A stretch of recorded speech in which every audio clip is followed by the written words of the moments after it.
Hey everybody, Alex from SeemsGoodMagic.com here. We're doing another Swiss draft, another Swiss Fate Reforged draft.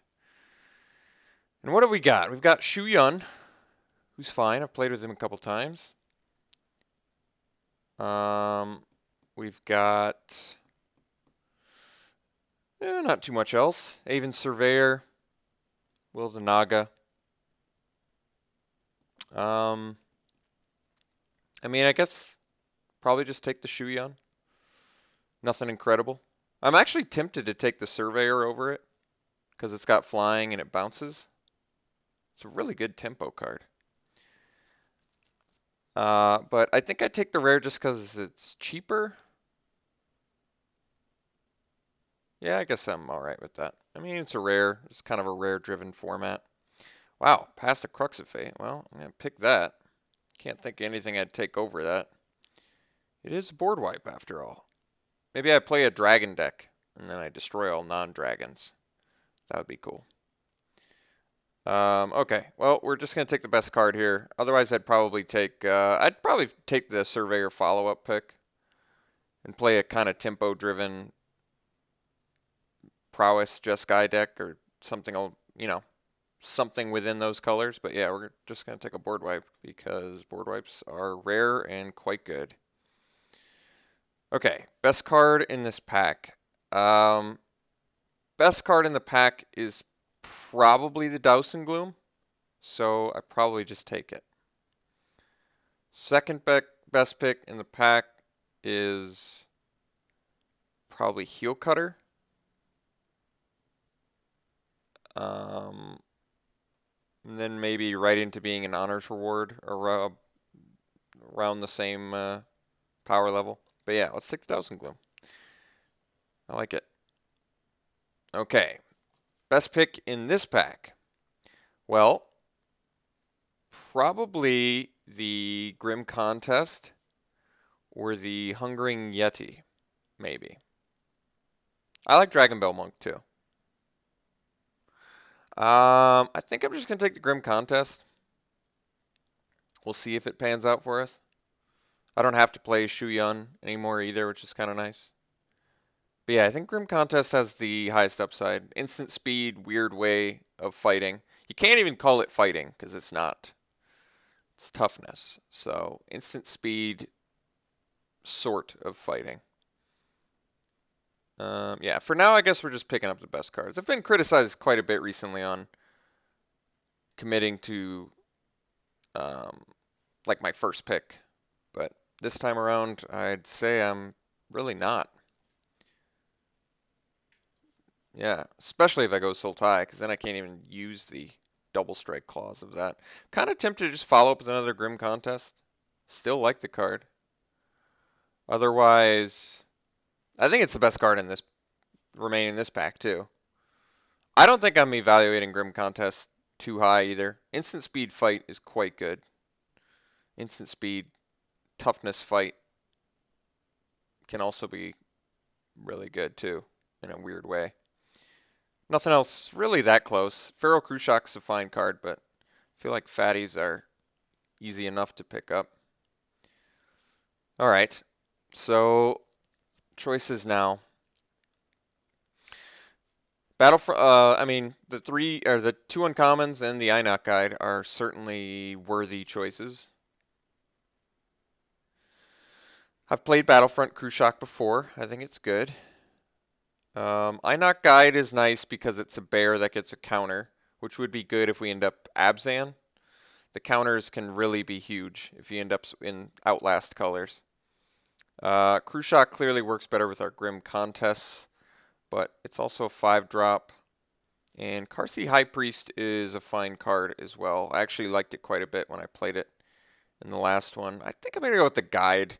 Just sort of speculative that if I end up in Abzan... Well, first things first, I'm always going to want a bear. So if I'm going to play the Grim Contests, I'm going to need to be in green. And if I'm in green, or any color for that matter, I want 2-drops. So that's kind of my reasoning behind taking the Grim Contests there. Or the Guide to go along with the Grim Contests. The best card in that pack was, I don't know, maybe the Battlefront Krushak, but Not by that much.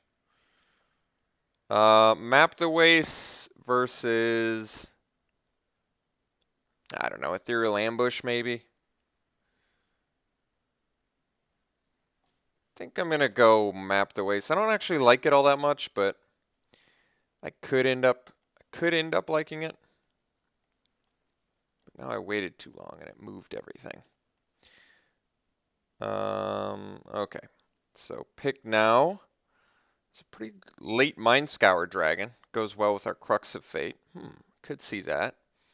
There is a Ambush Crotique, which I guess has synergy with Inoc Guide, but not great synergy. Probably just take the dragon.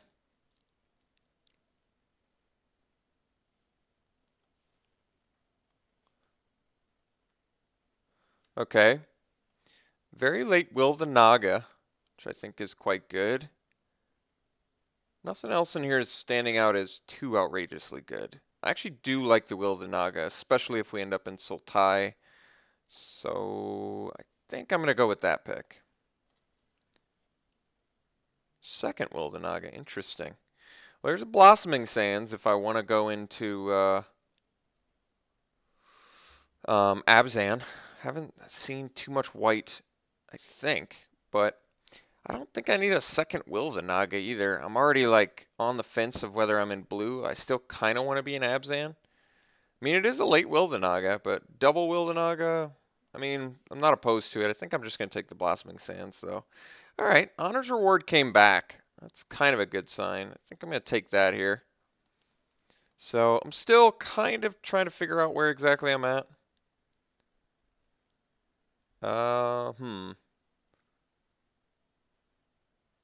Guess I'll take the Grave Strength. Rakshasa's Disdain or Fruit of the First Tree. Yeah, I don't know if I want to play that. Guess I'll take a Disdain. I don't know where I'm at yet. Alright, second to last pick in Enhanced Awareness seems fine. So I'm kind of debating what colors I want to be in at the moment, because I'm not exactly sure. Sipsy Ghost is actually playable in here. Especially with the Grim Contests. So I think, at this point, I think I'm just going to sort by color, because I don't know exactly where I'm at. I would prefer to be in Abzan, but the way it seems, we're kind of, well, we open a good Abzan rare. That might be my motivator to switch into, I mean, how many picks do I lose if I do that? I guess I only lose like 4 cards. That's not the worst. I think I would like to be in Abzan. I'm just going to set some things that I would, in my ideal Abzan deck, cards I would like to play. So I guess I'd like to be base black-green, just based on the Grim Contests being easily playable. And then I can take an Ivory Tusk Fortress here. I'm a little bit short on playables, but I do like all of these cards quite a bit. I think I'm just going to take the Ivory Tusk Fortress here. I like Horde Chief, Feat, Raider Spoils. Geez, a lot of other good cards too, but I'm just going to take the nice Abzan card. Okay. Well, Disowned Ancestor works well with the Fortress, and it buys some time. It also works very well with the Grim Contests. Yeah, it might just be a Disowned Ancestor pick. Does seem to work best with our fight cards and our rare. Chief of the Edge is a good card, but I don't like it when white's my splash color, which I'm still thinking the way I'm going to try and build this is black, green, splash, white. So I think we're just going to take the Disowned Ancestor here over the Highland game and get a nice high toughness cheap dude. Okay. I think the most powerful card remaining in here is Riverwheel Aerialist, Treasure Cruise, Kill Shot. So probably just taking the Kill Shot. Being a little bit more control-ish. There is a Sagu Archer, which also works well with Grim Contests, but we could easily table that. And I like Killshot quite a bit, so I think we'll just take it. Because we don't look very beat down right now, so I think Killshot is actually a pretty good pick for our deck. All right, pretty good off-color cards here. I may just want a second Killshot. Definitely short on removal at the moment. I mean, short on creatures. We're high on removal, short on creatures, which makes the Grim contest slightly worse. Timely Horde Mate seems fine, actually. Can bring back a couple dudes already, but I think I'm just going to take the Killshot again. Being more of a control deck, but I think that's okay. Warbeamoth seems quite good with the double Grim contest, so now it seems like we're going deeper white. So it might be that I want to be black, white, splash green. That also works. White, green also works, but we go back to color sorting and I try and get a better grasp of where we're at in terms of the colors I need. So these are green. All right. Well, starting to get more evenly split amongst the three colors, which could pose some issues. Alright, I guess we could take Awaken the Bear here. We could also take Rotting Mastodon. I think since we're so short on creatures, I'm a little more tempted to go the Rotting Mastodon route. It does work well. It's not a very good card. Awaken the Bear is a better card, but we're so short on creatures that... Well, actually, I guess I take the Archer then. I feel like Archer's probably a better card than Mastodon. Because it's got reach, and you can play it earlier. Yeah, I like the versatility of Sagu Archer more than I like the Mastodon. Okay. There's a swarm of bloodflies, which flies, as the name suggests. But I think I'll take a Skull Hunter. I'm just kind of hunting for more cheap creatures. Early game plays. I do like the swarm of bloodflies. Doesn't necessarily work all that well with Crux of Fate, however. Skull Hunter's a fine card. It's a warrior. Could see a Raider Spoils later. I mean, I don't mind taking Swarm of Bloodflies. It might be the better pick. But I do want an adequate amount of early game. We have some good removal at the moment. Okay, I think I'm taking a second Warbeamoth, which is still a bit awkward, but not terrible. Alright, I can take an Awaken the Bear here. Very 3-drop heavy, which is interesting. It's not bad. There is a Rugged Highlands if there was some red card I needed to splash, but I think I'm just going to take the Awaken the Bear. Try and get to the point where... Alright. Try and get to the point where I can pick up some more removal. I can sacrifice some card picks or for removal for fixing. I don't know what's wrong with me today. I can't talk. Dreadmaw's not all that good in our deck, but I guess it's an option. Shamley Attendant seems fine. We don't have a lot of self-mill, but we do look control-ish enough where I could probably make it work. I guess we'll just take the cheap creature. Sure. Okay. At this point, I'd probably play a Host before I'd play a Dreadmaw, just because I can actually attack with it, and it makes our attendance cheaper. But I prefer to not play either, to be honest, and probably don't have to. Any other kind of weak cards I'm playing currently? Probably Map the Waste I don't need. Alright, here's a Blood-Soaked Champion, which is an option.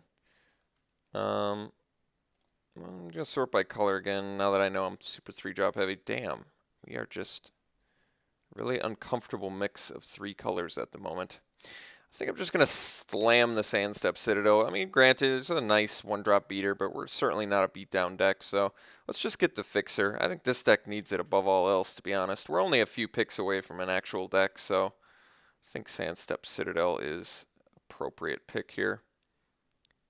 Okay, I think we can take another Fixer. I'm okay with that. I like the Watcher just fine, but I think I'm just going to take Palace here.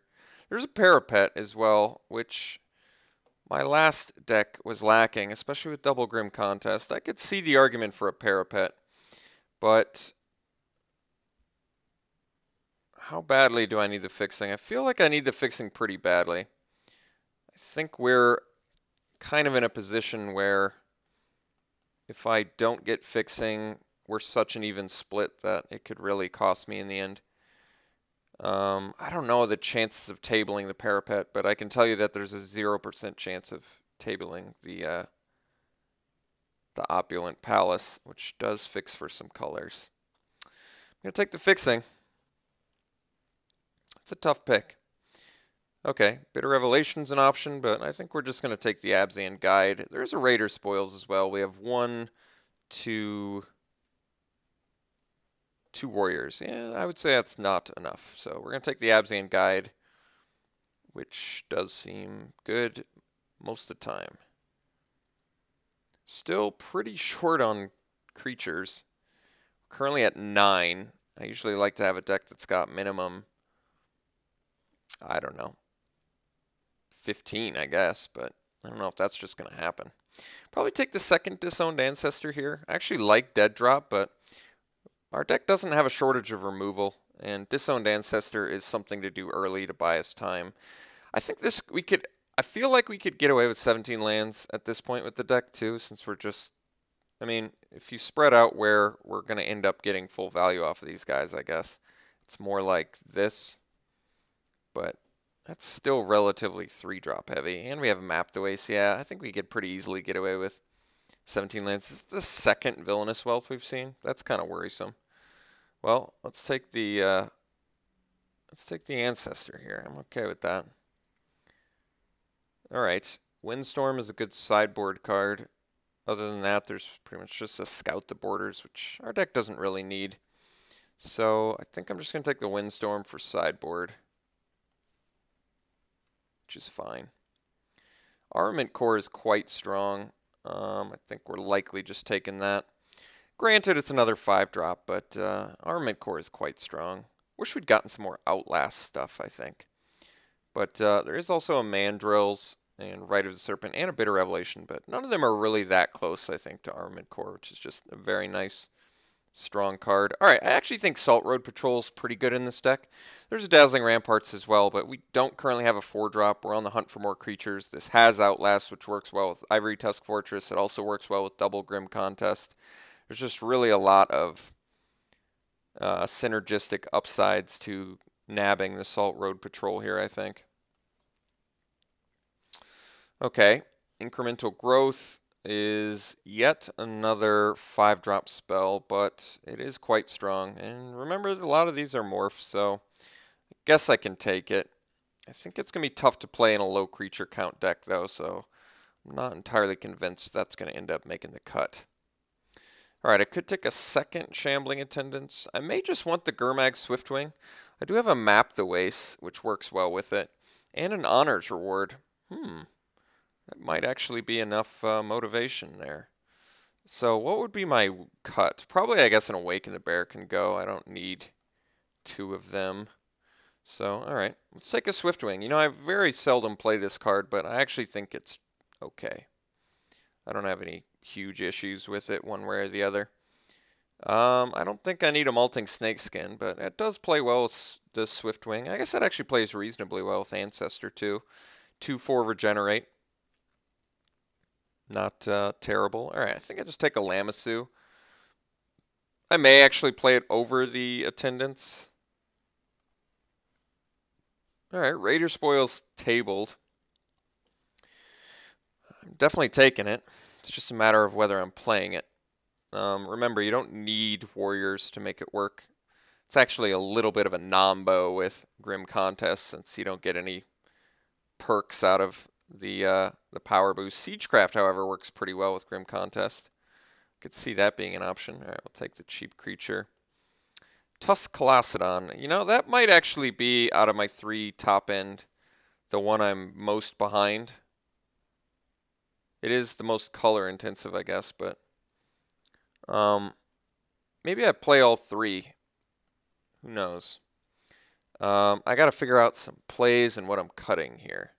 So I could build the more fatty beatdown one, in which case I may want to play 18 lands. I think I'd rather play the 18 land version of this just because I only got 3 pieces of fixing, and as you see, when the cards are in their actual, like, well, let's put these not in their converted mana cost slot, but what I need to actually get full value out of them. We're a pretty top heavy deck overall, so let's make some cuts. Probably the Awaken the Bear. I actually like the card quite a bit, but I feel as though I have more important things going on with this deck. Let's move our morph back for now. If I'm playing 18 lands, do I still need the map to waste? I think probably not. I think if I'm playing 18 lands, I probably don't need a ramp. It does take me to my 5 drops, but I feel like I'm doing so much in the 3 drop slot that ramping should be like one of the things I'm not doing. Probably. I have 15 creatures, so I have enough creatures, I think. Let's separate stuff for now. Actually, let me sort by color before I separate. Combine again, so I get a better feel for where I'm at. Well, what can I say? I'm a pretty good mix of 3 colors. I guess white is the color I need. I don't need white early. I need green and black early still. I just have a lot of white that I need to eventually play. So here's our non-creature spells. And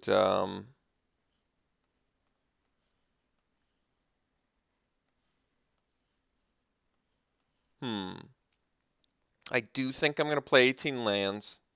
So if I'm playing 18 lands, maybe I don't need the Swiftwing. I think Swiftwing's probably a better sideboard option. Although it does have the 2 toughness, which works better with the Grim Contest, maybe I cut the Skull Hunter then. Maybe I'd rather have the first strike blocker attacker that evades than the 2-drop warrior. Although, no, it's a warrior, so it works better with Raider spoils. I think that is something I should be fairly conscious of. Only because drawing cards is so sweet. I kind of like the Swiftwing with Honor's Reward and Incremental Growth. That is some good incentive to play Swiftwing. Flying First Strike is nothing to overlook.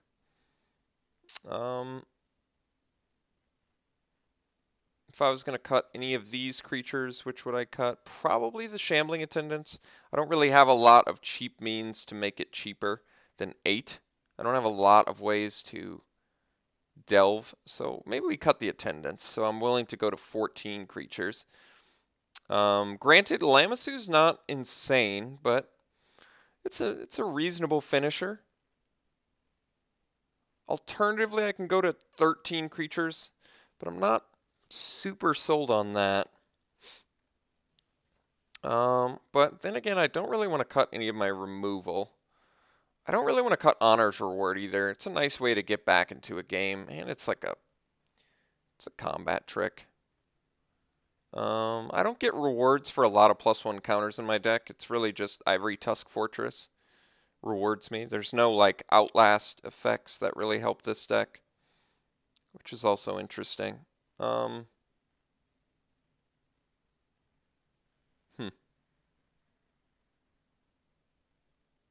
can see the argument for cutting Swiftwing.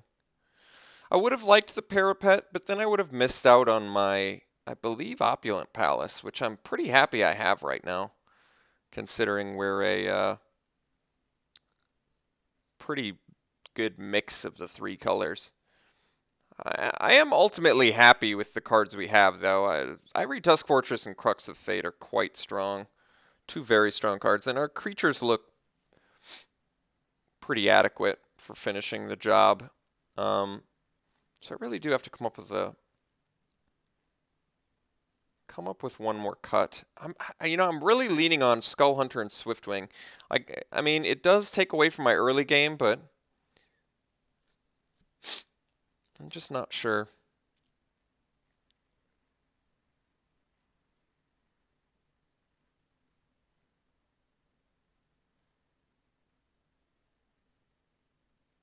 I could also cut the Lamassu, I guess.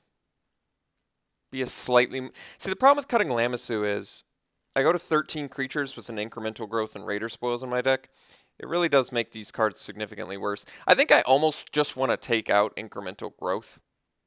Just running 14 creatures, especially if you look... Okay, I really have 9 creatures, which means I have to have 3 out of... Like, this is my thoughts. These 5 cards are played turn 4 and later. These are the only creatures. I have 9 creatures I can play before turn 4. I really feel like having 3 of these out in time to cast incremental growth for full value is gonna be difficult. I'm actually tempted to cut the incremental growth for that reason. Only because I have enough like late game finishers and I have enough pump effects already. I mean, I could cut the Raider Spoils or the Honors Reward. I kind of like the Reward because of the life gain and the fact that it's a combat trick. Incremental growth is like a finisher that I don't think our deck needs. I don't think our deck needs incremental growth to succeed. I've cut incremental growth before and I've had people question my judgment on that, but I kind of feel okay with it in this deck because our finishers are fatties instead of making our little guys fatties. I just feel like I'm going to have a hard time casting incremental growth for full value when I want it. So I think I'm going to settle on this. Let's sort by color, combine the groups. So it looks like actually green may be our splash color, which might be a reasonable argument to... Well, Inoc Guide doesn't seem very good if green's my splash color. I think we're just going to end up doing a mix of the 3 colors, which does make me uncomfortable. But actually, like I said, I can cut back on the white. So I think that's what we're going to do. So we already have 2 pieces of white fixing. I think I probably play 4 more planes. What happens if I play 4 planes? They say 5. But what happens if I go... This is 8 green, 8 black, 6 white. I feel like I can get away with 6 white in this deck, actually, pretty easily. A couple of our white is morph, a couple is kill shots, which I don't need till like the mid game. Same with 3 of them are morphs. And the guide can also find... Yeah, I think this is actually an adequate mana base, I think. So I do think this is an 18 land deck just because we're such a close mix of the 3 colors. And our top end is actually fairly heavy when you have it sorted out in what we need to unmorph. We need to get to 5 fairly early, and then if we want to play our 2 other fatties, we need to get to 6 and 7. We're fairly color intensive. I guess we're not super color intensive, but there's enough color intensity in this deck where I want to be able to have all 3 colors when I want them. There's an adequate amount of card advantage in Raider Spoils with double Disowned Ancestor, Mardu Skull Hunter, and Abzan Guide. Unfortunately, Armament Core is not a warrior, but that's okay. Overall, this deck is, I would say, it's definitely better than our last draft deck. So I'd probably rate this about maybe like a 6 out of 10. We have good removal, good creatures, good finishers. Our game plan is a little bit slow, just a little bit slower than I'd like. But yeah, I'd rate it like maybe a 6.5. I'd probably put it 6.5. Okay, so running it like this, and we'll see you round 1.